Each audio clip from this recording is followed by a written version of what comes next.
Georgy Zhukov, el héroe y mayor líder militar de la URSS. A pesar de todo lo negativo que se pueda decir del comunismo que dominó a toda Rusia, no cabe duda de que de la extinta Unión Soviética salieron personajes ejemplares como el que veremos a continuación.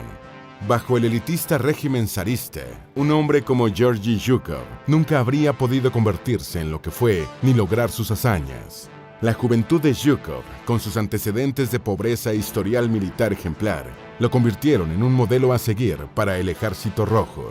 Además, él mismo fue quien supervisó las innovaciones que hicieron la diferencia en la guerra, como el reemplazo de los motores de gasolina por motores diésel, más confiables en los tanques. Esto, sin duda, ayudó a perfeccionar el tanque ruso T-34, considerado por muchos historiadores como el tanque multiusos más destacado de la Segunda Guerra Mundial. En este video mostraremos la vida de este héroe militar soviético, un hombre que fue crucial para la derrota de Hitler y el fin de la Segunda Guerra Mundial, y que actualmente sigue siendo considerado por muchos rusos como la mente militar más grande de toda la Unión Soviética.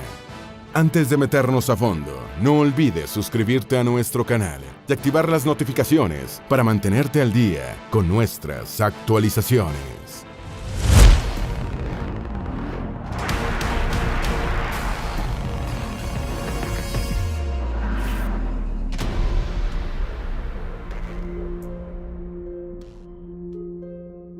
Sus orígenes.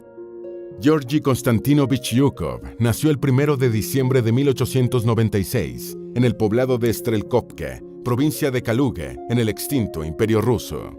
Proviene de una familia extremadamente pobre. Su padre, Konstantin, era zapatero y su madre, Ustinja, campesina y ama de casa. Además, tenía una hermana mayor llamada María.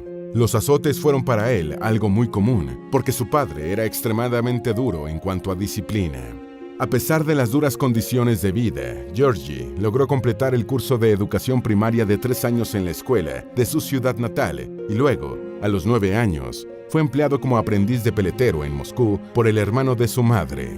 Mientras trabajaba para su tío, el joven Zhukov completó su educación y con ello mejoró notablemente su ruso y alemán. Aprendió por sí mismo sobre ciencia, geografía y matemáticas. Además, se sabe que se matriculó en una escuela nocturna. Allí completó cursos, según se lo permitía su trabajo. En el año 1914, completó su aprendizaje y estableció su propio negocio. Sin embargo, esto no duraría mucho, ya que el estallido de la Primera Guerra Mundial en 1915 hizo que fuese reclutado en un regimiento de caballería del Ejército Imperial. La Gran Guerra. Cuando Zhukov fue reclutado por el Ejército Imperial Ruso, sirvió en el 10º Regimiento Dragón Novgorod. Pero su paso por la Gran Guerra fue corto, ya que resultó herido en acción durante una batalla contra los alemanes en Kharkiv. Sin embargo, gracias a sus méritos en batalla recibió la Cruz de San Jorge 2 veces, un honor otorgado a la valentía. Además, fue ascendido al rango de suboficial debido al liderazgo que mostró en acción. No pasó mucho tiempo para que Zhukov se uniese al partido bolchevique después de la Revolución de Octubre de 1917. Y durante la guerra civil que le siguió, sirvió en la Segunda Brigada de Caballería, comandada por Timoshenko, absorbida luego por el Primer Ejército de Caballería, liderado por Semyon Budyonny.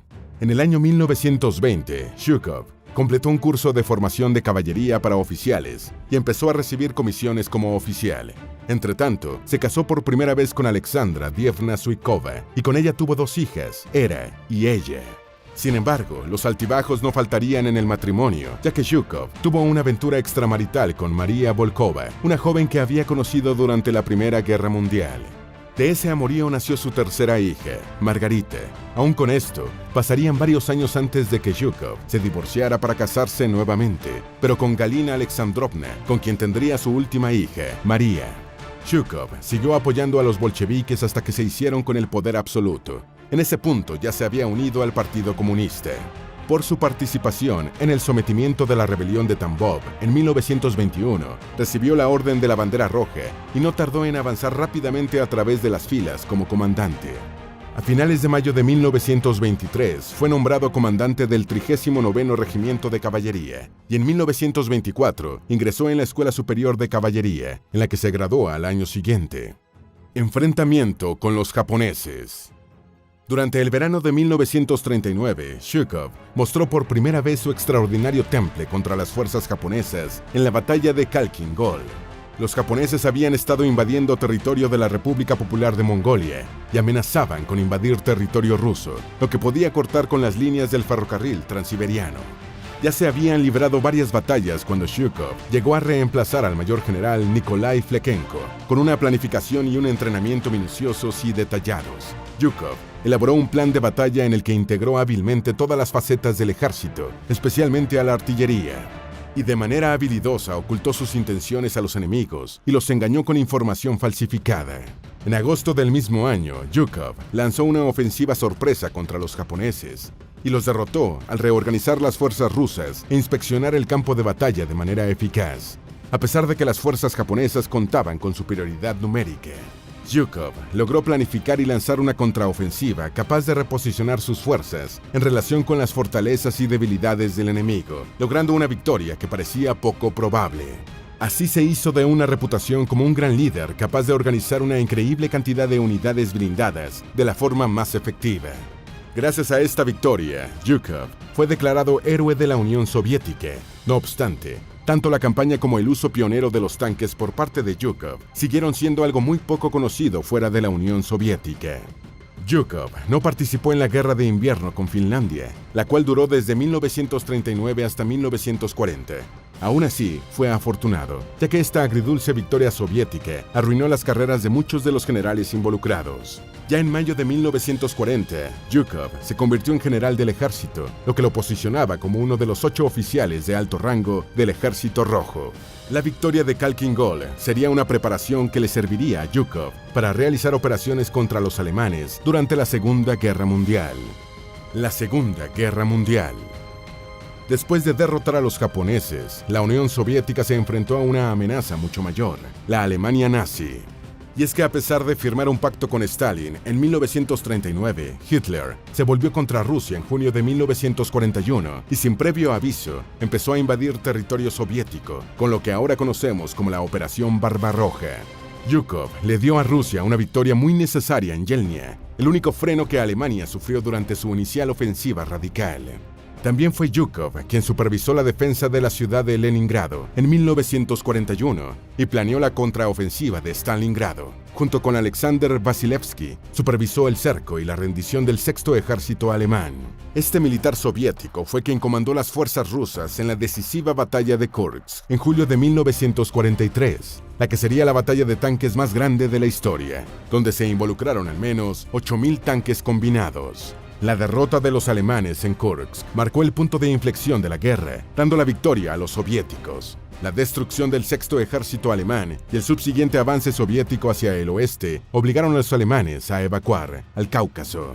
Esto no hizo más que reforzar la moral soviética y cimentar la fe que Stalin tenía en Zhukov. La grandeza de Zhukov se basó en su manera de conducir las batallas, en particular a su excelente capacidad para ver el campo de batalla. Zhukov asimilaba de manera impresionante la información que tenía a la mano, y después de un estudio cuidadoso del terreno a través del análisis de mapas, fotografías aéreas y visitas in situ, usaba la inteligencia y la información sobre la acción del enemigo para averiguar dónde colocar mejor a sus hombres, con tal de detener un avance, contraatacar o abrirse paso en una ofensiva. Otros generales solo se enfocaban en usar a la infantería y a los tanques por separado, a menudo sin buscar coordinarlos con el resto de la artillería, raras veces recurriendo al poder aéreo táctico. Zhukov, en cambio, buscaba combinar cuidadosamente todas estas armas para que se complementaran y apoyaran entre sí con el propósito de abrumar las defensas del enemigo. Zhukov era muy perfeccionista en todo lo que hacía y esperaba lo mismo de los demás. Esto creó una inclinación a ser desdeñoso e intolerante con la incompetencia, no solo de sus subordinados, sino también de sus compañeros de alto rango. Él castigaba el fracaso sin dudarlo, relevando, degradando, reasignando e incluso arrestando sin piedad a cualquiera que mostrara incompetencia y estuviese bajo su mando. La verdad es que muy raras veces daba segundas oportunidades. En la batalla de Berlín, Zhukov estuvo a cargo del primer frente bielorruso e instó a sus hombres a vengarse sin piedad de los alemanes, ya que más de 20 millones de soldados y civiles soviéticos habían muerto como resultado de la guerra que empezó el país germánico. en una cruel repetición de las atrocidades cometidas por los soldados alemanes en contra de civiles soviéticos. La marcha hacia el oeste de las fuerzas soviéticas estuvo marcada por la despiadada brutalidad por parte de los soldados soviéticos hacia los civiles alemanes, incluyendo saqueos, incendios y violaciones sistemáticas. Después de la capitulación alemana, Zhukov se convirtió en el primer comandante de la zona de ocupación soviética.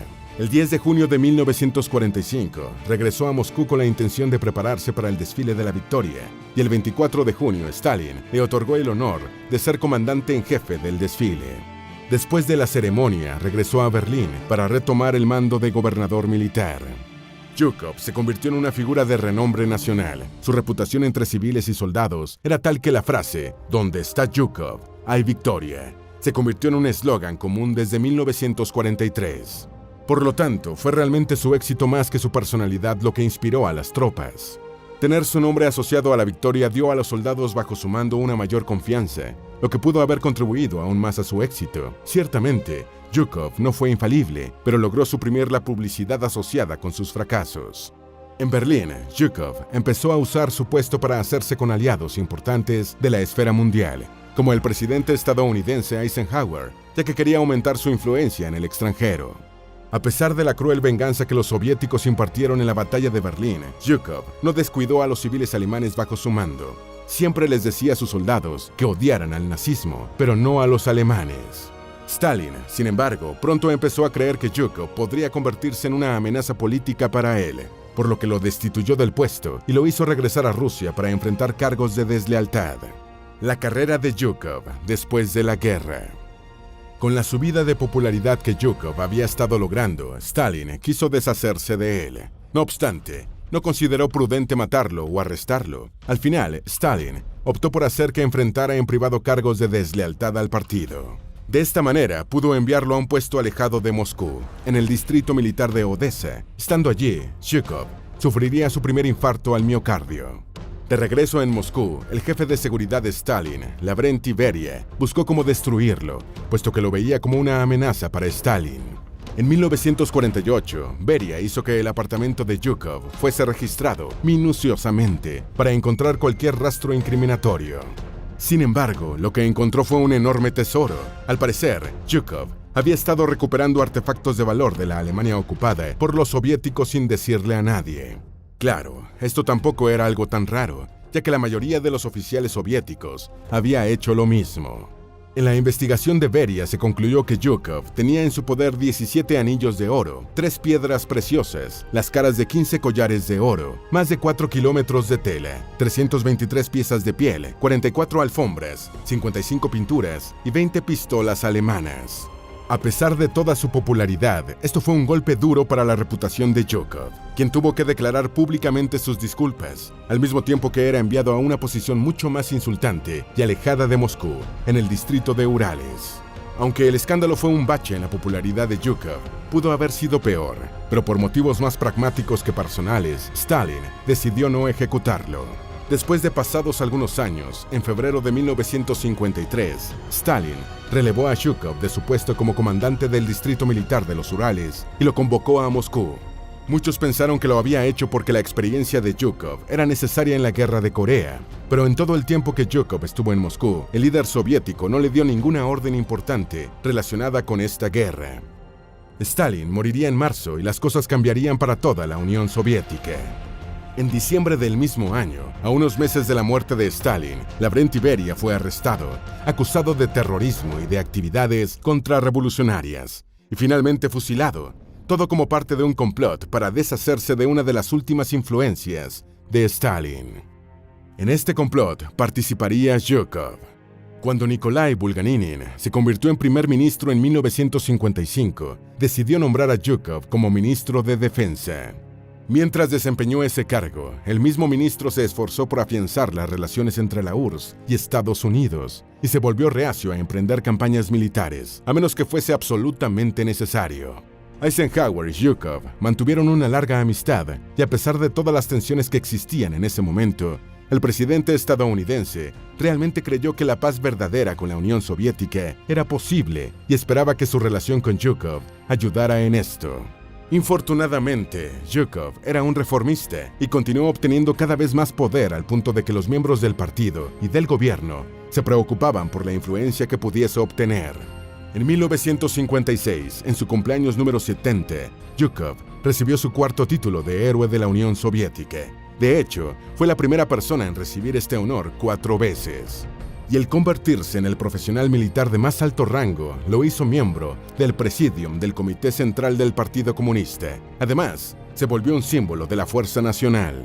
El prestigio de Zhukov era incluso mayor que el de la policía secreta y que el de las agencias de seguridad de la URSS, lo que preocupaba a muchos políticos.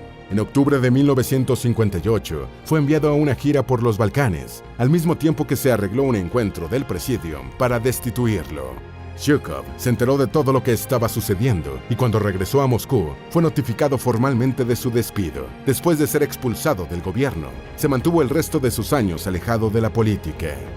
Sus últimos años. Jubilado y alejado de la política, Zhukov se interesó en escribir sobre sus memorias, mientras se relajaba cazando y entablando conversaciones con viejas amistades. En 1967, sobrevivió a un ataque cardíaco tan fuerte que le quitó la movilidad del lado izquierdo de su cuerpo. A pesar de sus problemas de salud, en 1969 publicó sus memorias y se convirtió de facto en relato popular de la guerra desde la perspectiva soviética. El material vendió millones de copias alrededor del mundo. El 18 de junio de 1974, Zhukov murió tras sufrir un derrame cerebral. Su última voluntad fue un entierro cristiano ortodoxo, pero a pesar de las solicitudes de la familia a los principales líderes del país, su cuerpo terminó siendo incinerado para que sus cenizas fueran enterradas en la necrópolis de la muralla del Kremlin, junto a otros generales y mariscales relevantes de la Unión Soviética. La figura de Zhukov, a pesar de que puede generar cierta controversia, no deja de ser impresionante. Con su ingenio y habilidades para la guerra, logró convertirse en un héroe para su pueblo. Incluso mantuvo una larga amistad con el presidente de la nación rival más poderosa del mundo.